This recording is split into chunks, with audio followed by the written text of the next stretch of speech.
प्रथम चरण में सरकार ने जनवरी में पानी रोका। सिंचाई पानी रबी फसल में जनवरी में कभी नहीं रोकते, लेकिन ये इंदिरा गांधी नहर बनने के बाद सन 70 से लेकर लगभग 55 साल में पहली बार ऐसा हुआ है कि रबी फसल में पानी सरकार ने रोक दिया। ये सरकार का फेलियर है और सिंचाई विभाग के अधिकारियों की मनमर्जी। सरकार इसे गंभीरता से नहीं ले रही, लेकिन आंदोलन की लपट कब तेज हो जाए ये सरकार को मालूम नहीं। मैं कि इस इलाके के अंदर अगर आपने फसल चौपट करने का काम किया है तो हम ये तंबू उठाने वाले नहीं हैं। ये आंदोलन मुआवजे की मांग को लेकर के भी लंबा चलेगा। मरतो आई कृषि के घेरो तोड़े या चक्का जाम करे या उग्र आंदोलन हुए तो किसान आपकी टेम पर सरकार ने चेतावनी लाग रही है। किसान कन्ने कोई डैम की चाबी तो है को नहीं, किसान कन्ने कोई हेड की चाबी है को नहीं, किसान कन्ने कोई मान लो INJN की चाबी है का नहीं।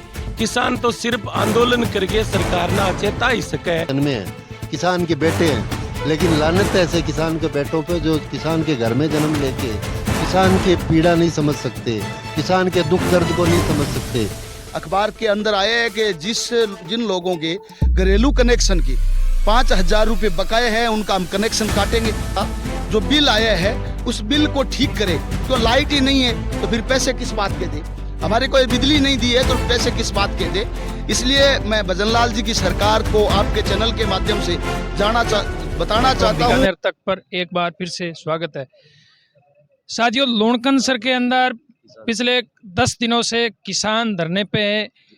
कई बार प्रशासन से वार्ता हुई, रोड जाम किया, ट्रैक्टर रैली, कई बार उपखंड कार्यालय के घेराव के बाद भी किसानों का अब तक कोई भी हल नहीं निकला है और वैसे की वैसी मांगों पे आज किसान धरने पे हैं। तो इनसे जानेंगे कि आखिर ऐसी क्या कमी है या सरकार प्रोटेस्ट की सुनाई क्यों नहीं कर रही है। हमारे साथ में महिपाल जी है। महिपाल जी, आप 10-11 दिनों से प्रोटेस्ट कर रहे हो, रोड जाम किया, ट्रैक्टर रैली की, उपखंड कार्यालय का घेराव भी किया। इन सब के बावजूद भी सरकार मतलब आपकी बात क्यों नहीं सुन रही है? देखिए, संयुक्त किसान मोर्चा का ये कार्यक्रम है और पूरे प्रथम चरण में सरकार ने जनवरी में पानी रोका।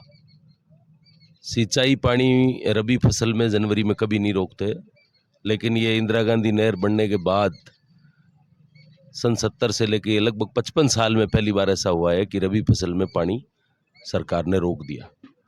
ये सरकार का फेलियर है और सिंचाई विभाग के अधिकारियों की मनमर्जी। हमारे साथियों ने, साथी राम प्रताप जी यहाँ मौजूद है, बड़ी हिम्मत के साथ यहाँ शुरुआत करी और प्रशासन को ज्ञापन दिया, धरना लगाया, लेकिन सरकार ने इसे गंभीरता से नहीं लिया। हमारा ये कहना है कि असल में सरकार किसान को उजाड़ने का काम कर रही है।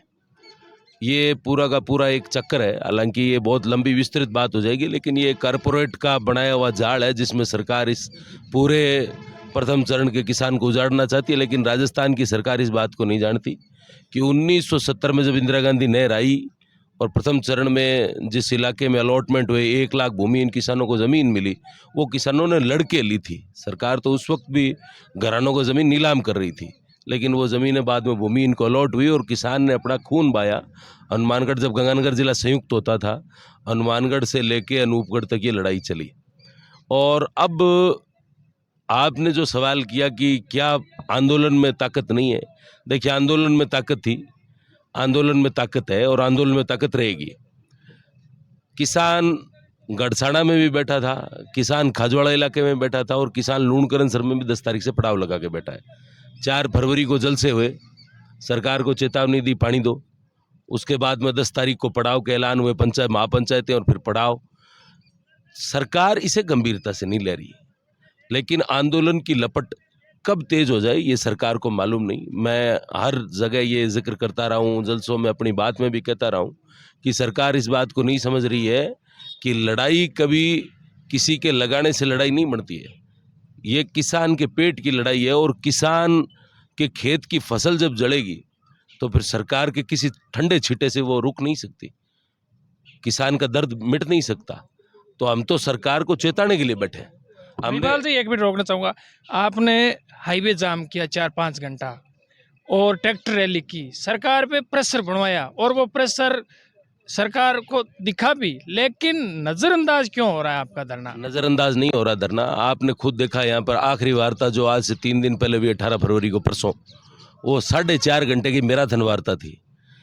लेकिन उस वार्ता में भी जो हम मांग रहे हैं कि 2 बारी पानी, और हमारे यहाँ कृषि कुओं पर बिजली की भी भारी समस्या है, तो हम वो बिजली मांग रहे हैं जो सरकार ने वायदा किया था 8 घंटे बिजली देंगे, हम तो कह रहे हैं 6 घंटे दे दो, हमारी फसल बच जाएगी।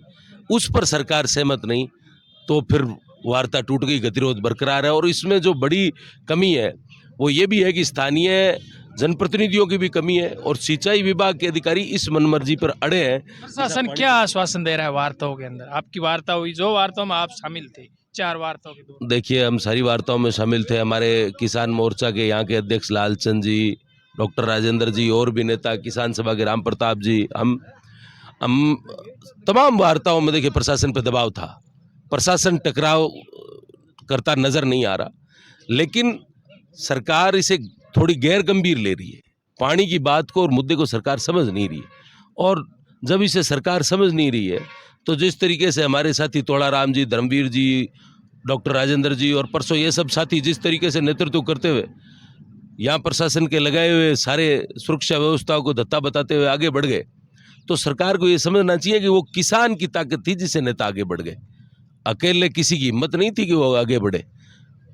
वार्ताओं में जो बात निकल के आ रही है कि कुछ पानी दे देंगे, कुछ एक समय के बाद दे देंगे, लेकिन मैं तो ऐसा समझता हूँ कि सिंचाई विभाग में वो लोग बैठे हैं जो शायद इस बात को जानते ही नहीं कि फसल की जो केयरिंग है वो किसान के लिए कितनी महत्वपूर्ण है।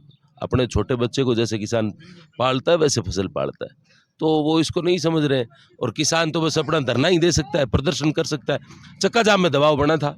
आप समझते हैं कि लूणकरणसर क्षेत्र में 7 जगह पॉइंट लगे, जामसर, धीरेरा, अंसेरा, लूणकरणसर, बाडेरा, मड़कीसर, पीपेरा और आपका महाजन, अर्जुन सर, सब जगह किसान थे, सैकड़ों किसान। यहाँ लूणकरणसर में हमारे अध्यक्ष जी का आह्वान था कि सभी साथी 2 बजे के बाद में चक्का जाम के बाद यहाँ आएंगे, तो यहाँ हजारों किसान थे। सरकार को समझना है कि इस मसले से कैसे निपटे, क्योंकि लोक कल्याणकारी राज्य में ये राज्य की नैतिक ड्यूटी बनती है कि वो जनता को किस तरीके से ट्रीट करता है। अगर नहीं करेंगे तो फिर इसका किस तरीके का नतीजा आएगा वो सरकार को तय करना है कि हमारे लिए ये परिणाम अच्छे होंगे या कैसे होंगे। मैं तो याद दिलाना चाहता हूं कि 2004 में उन्होंने गंभीरता से नहीं लिया था, लगातार आंदोलन चलते रहे। बीकानेर संभाग की सारी सीटें भारतीय जनता पार्टी हार गई थी, गंगानगर और मानगढ़ की सारी सीटें हार गई थी भारतीय जनता पार्टी।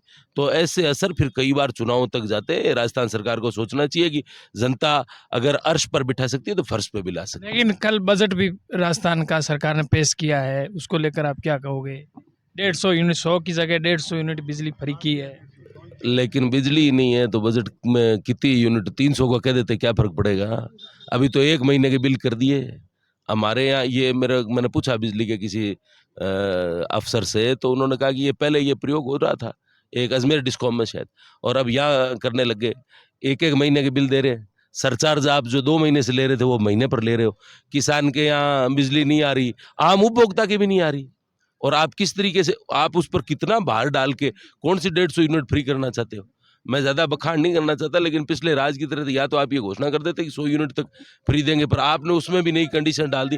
खैर, बिजली पर लंबी बात नहीं करेंगे। पूरा बजट जो है उसमें शिक्षा और रोजगार को लेकर कोई बात नहीं है, एजुकेशन पे कोई बात नहीं है। ये तो अंदर खाते जो सरकार के अंदर बैठे हैं वो उनके चाहे गीत गाएं, लेकिन वो भी समझ रहे हैं कि शिक्षा रोजगार पे बात नहीं है। और आज ही हमारे धरने पर साथी बात कर रहे थे कि रोजगार की बात करके सत्ता में आई सरकार पर्ची की सरकार बन के रह गई अब। तो इसलिए बजट कैसा है ये पता लग जाएगा। पिछली योजनाएं, बाकी पिछली घोषणाएं अभी तक जो है वो क्रियान्वित नहीं हुई, बाकी पड़ी है, तो आप नई घोषणाओं से क्या करवा देंगे। और हम तो कहना चाहते हैं कि बजट में आपने कहा नहरों की मरम्मत की बात कर रहे हैं, नहर खाली रहेगी तो मरम्मत कराओ और नहीं कराओ कौन से पटड़े तक पानी आएगा, सरकार ये बता दे हमें। धन्यवाद महिपाल जी। कॉमरेड साहब, आप पिछले 10-11 दिनों से यहाँ पे आंदोलन में हो, तो आप कैबिनेट मंत्री के होम टाउन में हो, तो आपने किसी नुमाइंदे ने आपसे कांटेक्ट किया, संपर्क कोशिश की आपसे? नहीं, कैबिनेट मंत्री का ऐसा कोई संपर्क हमारे से नहीं हुआ है।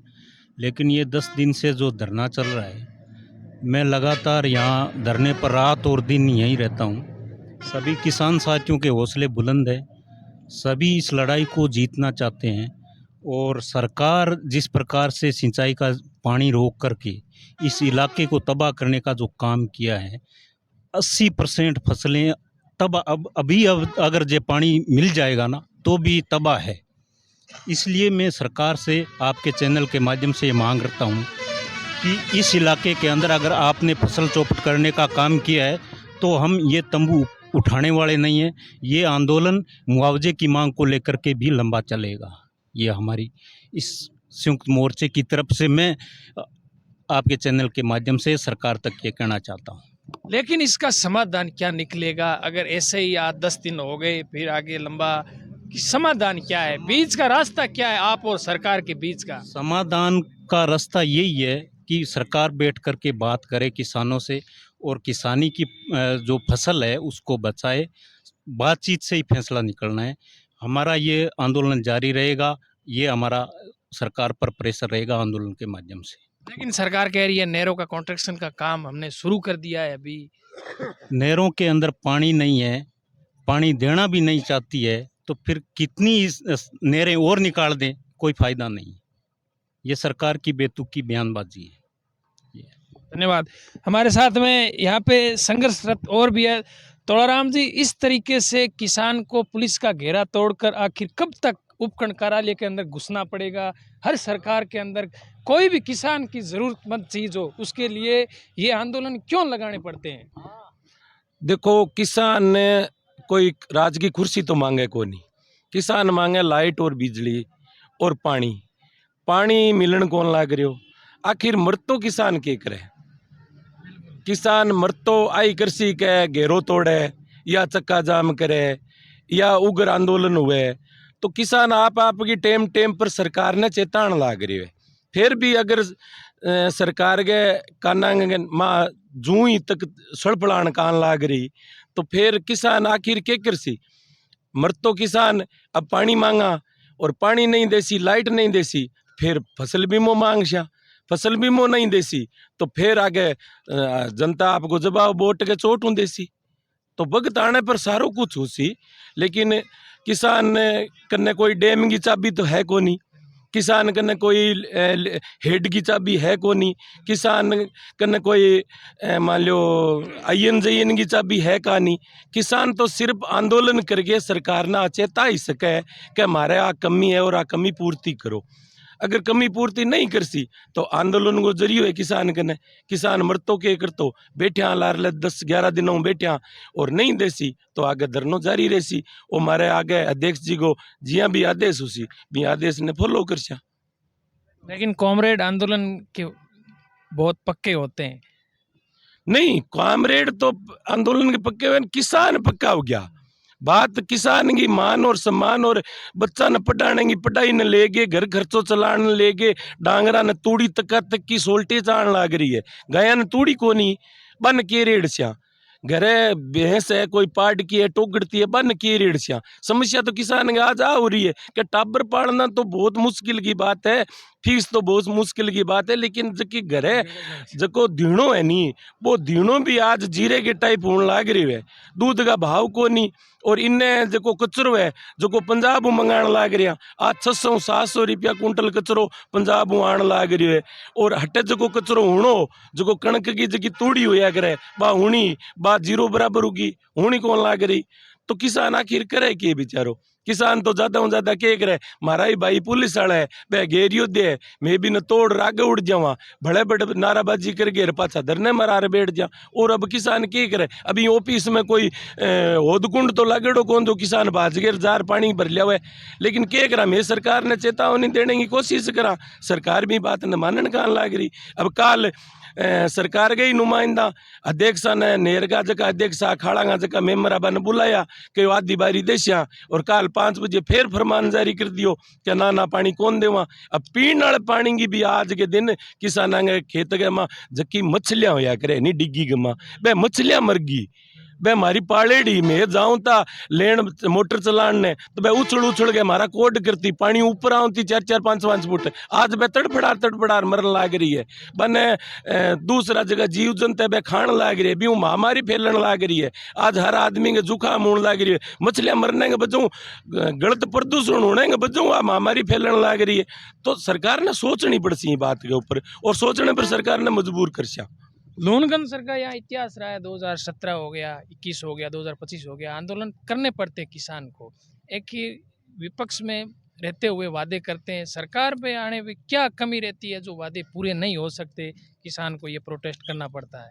देखो सरकार है पूंजीपतियां की, सरकार जका ज्यादा धनवान है निबा न ज्यादा धनवान बनावे और किसान गरीब है नहीं बिना ज्यादा गरीब बनावे। अब सरकार ला रहे आ घोषणा करी कि 3 लाख को जो कहता कर्जो देऊं ता बैंकों बिन 5 लाख कर दियो। अब अगले बजट के मैं मोदी जी ने गिनाना है कि मैं इतना लाख इतना करोड़ किसाना ने 5 लाख ताई कर्जे में ले गया तो पानी दे तो किसान कर्जो ले को नहीं। अब पानी दे दे लाइट दे दे तो किसान कर्जो ले को नहीं। तो बन आपका आंकड़ा बढ़ाने खातर ये किसान ने मारना है। कोई भी पार्टी हो हमेशा किसान ने यूज में लेवे लेकिन किसान की कोई बात कौन सुने। खट्टई आज तक किसान की सुनवाई कौन नहीं हुई और अब लूणगंज सर को किसान एक तरह जाग चुक्यो है। अब हमारे एकदम कंठ पकड़ी जड़ है, मरता के करता बा बात है बा आगे सरकार ने सोचनी है। आप क्या कहोगे, आप भी इस आंदोलन में 10 दिनों से यहाँ पे संघर्ष कर रहे हो? जिस तरीके की हठधर्मिता भारतीय जनता पार्टी की सरकार ने दिखाई है यह निसंदेह बड़ी दुख पीड़ादायक है। आज किसानों के साथ बड़े बड़े वादे करके ये सरकार सत्ता में आई थी। 24 घंटे घरेलू बिजली देंगे, 8 घंटा बिजली देंगे, कृषि कुओं पे किसानों की आय दुगनी करेंगे, पता नहीं क्या क्या वादे किए। लेकिन ये जो वादा खिलाफी हो रही है इससे देश प्रदेश का किसान आहत है। आपने देखा पीछे भी जब 3 कृषि कानूनों का विरोध हुआ उस समय भी केंद्र की सरकार ने समर्थन मूल्य का कानून बनाने की गारंटी देकर ये कहा कि हम कमेटी बनाएंगे और कमेटी बनाकर इस पे काम शुरू करेंगे। लेकिन आज उसके बाद 2 साल से ज़्यादा समय हो गया, वहाँ भी दिल्ली में भी किसान पिछले 2 महीने 3 महीने से अनशन पे बैठे हुए हैं। लेकिन जिस तरीके का रवैया केंद्र का और प्रदेश की भाजपा सरकार का किसानों के प्रति, मजदूरों के प्रति, गरीबों के प्रति रहा है, ये स्पष्ट है कि ये पूंजीपतियों की सरकार है। इस देश की पूरी व्यवस्था को, चाहे वो आर्थिक व्यवस्था हो, सामाजिक व्यवस्था हो या राजनीतिक व्यवस्था हो, उस पूरी ही व्यवस्था को केंद्रीकृत करना चाहती है। किसानों को, गरीबों को और ज़्यादा बर्बाद करने पे तुली हुई है और इनके सारे फैसले इसी तरीके के आपके सामने आए हैं। 10 दिन से लगातार आज 11वां दिन है यहाँ धरना प्रदर्शन का। बड़े दुर्भाग्य की बात तो ये है कि यहाँ के जो जनप्रतिनिधि है, यहाँ के जो मुख्यमंत्री हैं, वो अपनी बातों में तो ये कहते हैं कि हम किसान के घर में जन्मे हैं, किसान के बेटे हैं, लेकिन लानत है ऐसे किसान के बेटों पे जो किसान के घर में जन्म लेके किसान के पीड़ा नहीं समझ सकते, किसान के दुख दर्द को नहीं समझ सकते। आज फसलें बर्बाद हो रही है। जिस तरीके से किसान अपने बच्चों का पालन पोषण करता है उसी तरीके से अपनी फसलों को रुखालता है, उनका पालन पोषण करता है। आज अपने बच्चों की हत्या होते देखकर, आज अपनी फसलें बर्बाद होती देखकर किसान की आत्मा रो रही है। और जो लोग किसी गरीब की, किसान की आत्मा को रुलाते हैं वो कभी सुखी नहीं हो सकते। ये बात आज आपके इस चैनल के माध्यम से मैं कहना चाहता हूँ। लोकतंत्र में सरकारें लोकलाज से चलती है, लेकिन ये जो सरकार अभी केंद्र में और प्रदेश में बैठी है, इन्होंने बिल्कुल, वो कहते हैं ना कि शर्म नाम की इनके कोई चीज़ नहीं बची है। 11 दिन से लगातार यहाँ के लोग धरने पे बैठे हैं। आज तक यहाँ के प्रतिनिधि के मुंह से एक शब्द नहीं निकला। सरकार ने इस तरफ कोई सुध लेनी जरूरी नहीं समझी। जो भी वार्ता के लिए आए हैं, अभी एक प्रतिनिधि मंडल जो है इन्होंने भेजा था पीछे डैम की तरफ, उन्होंने खुद रिपोर्ट दी है कि पानी की कमी नहीं है। और पंजाब में जो नहर टूटने का जो हवाला दिया जा रहा है वो सारी झूठी बातें हैं। तो कर्मचारियों ने सरकार को जिस तरीके से गुमराह किया, जिस तरीके से सरकार का रवैया रहा, ये बड़ा दुर्भाग्यपूर्ण है। लूणगंज सर का किसान अब अपने हक हकूक़ के लिए लड़ना जानता है। ये आंदोलन तब तक चलेगा जब तक हमारी मांगे नहीं मानी जाएगी। संघर्ष समिति ने यह फैसला पिछले लगातार जिस दिन से ये धरना प्रदर्शन हुआ उससे सरकार तक पहुंचाते रहे हैं। और ये बात अभी राम प्रताप जी ने जो बात कही, अभी तो बात चल रही है सिंचाई, पानी और बिजली की। यदि ये मांगे पूरी नहीं हुई तो आगे फिर ये धरना कंटिन्यू रहेगा और आगे फिर मुआवजे की मांग पूरी करवाने तक हम लोग अड़े रहेंगे। धर्मवीर जी, कौन कौन सी फसलें जो अभी पानी की वजह से प्रभावित हुई है आपकी? देखिए, फसलों के अंदर की क्या बात करें। सबसे पहले तो मैं आपके चैनल को, बीकानेर तक को धन्यवाद देता हूं कि आप लोगों ने ये जो ग्राउंड रिपोर्ट लेने के लिए आए हो। फसलें क्या बर्बाद हुई है, किसान पूरा बर्बाद हो गया है। इलाके का किसान खून के आंसू रो रहा है। हमारा मुद्दा एक नहीं है पानी को लेकर, बिजली को लेकर भी विशेष मुद्दा है कि आजकल सिंचाई जब हम करते हैं तो डिग्गियां बनी है, और डिग्गियों से जब सिंचाई करते हैं तो हमें बिजली की आवश्यकता होती है। तो सिंचाई पानी से महत्वपूर्ण जो है वो बिजली का मुद्दा है। 4-5 दौर की जो वार्ता हुई है उसमें हम सब, महिपाल जी और हमारा जो डेलीगेशन रहा है, बिजली विभाग के जो अफसर है वो वार्ता नहीं करना चाहते। और जो सेक्शन में जीएसएस लगा है वो अंडानी ग्रुप के अंदर है, इनके अंडर में भी नहीं है। और फिर भी किसान चाहते हैं कि कैसे करके हमें एडजस्टमेंट करो। आज हमें 20 तारीख का जो वादा किया था कि 20 तारीख को हम उसको चार्ज करके चालू कर देंगे। इसलिए हमें साथियों ने सब बताया कि फसली बीमा क्लेम का भी हमारा मुद्दा है, दूध के भाव का भी हमारा मुद्दा है। और आज एक और इन लोगों ने, जो विद्युत विभाग के लोगों ने जो गड़बड़ की है, उसको लेकर हम लंबा संघर्ष करेंगे। अखबार के अंदर आया है कि जिन लोगों के घरेलू कनेक्शन की 5,000 रुपये बकाए हैं उनका हम कनेक्शन काटेंगे। तो मैं आपके चैनल के माध्यम से सरकार को संदेश देना चाहता हूं कि किसान इलाके का बहुत संजीदा है, लड़ना सीख गए, कनेक्शन हम हर हाल में नहीं काटने देंगे। और कहना चाहते हैं कि जो ये बिल आया है, जो अभी महिपाल जी बता रहे थे, उस बात को मैं रिपीट नहीं करना चाहता। जो बिल आया है उस बिल को ठीक करे, क्यों लाइट ही नहीं है तो फिर पैसे किस बात के दे। हमारे को बिजली नहीं दी है तो पैसे किस बात के दे। इसलिए मैं भजनलाल जी की सरकार को आपके चैनल के माध्यम से बताना चाहता हूँ कि भाई लूणकरणसर के अंदर एक मुद्दा नहीं है, अनेक मुद्दे कानून व्यवस्था को लेकर। इसलिए मैं कहना चाहता हूँ कि जाग जाग भजना जाग रे, लूणकरणसर के अंदर लगी आग रे। ऐसे संदेश के साथ भजनलाल जी की जो ये भजन मंडली की सरकार है, जो पर्ची की सरकार है, इसको मैं जगाने के लिए आपके चैनल के माध्यम से अपील करता हूं कि किसान की जो वो शांति की परीक्षा ना ले। अब शांति का धैर्य जो है वो टूट चुका है और किसान खून के आंसू रो रहा है। अब उग्र आंदोलन की तैयारी के मूड में है किसान। धन्यवाद। साथियों, आपने जो किसानों की समस्या थी, किसानों से आपको मिलवाया, अवगत करवाया, किसानों ने तमाम जो समस्या थी वो आपको सुनाया। आने वाले समय में देखना होगा, एक तरफ सरकार है, एक तरफ किसान है, किस तरफ क्या फैसला आता है ये तो आने वाले समय को पता चलेगा। अगर आपको वीडियो अच्छा लगा तो वीडियो को शेयर जरूर करें, चैनल को लाइक सब्सक्राइब करें। मैं मिलता हूं किसी नेक्स्ट वीडियो में, तब तक के लिए धन्यवाद।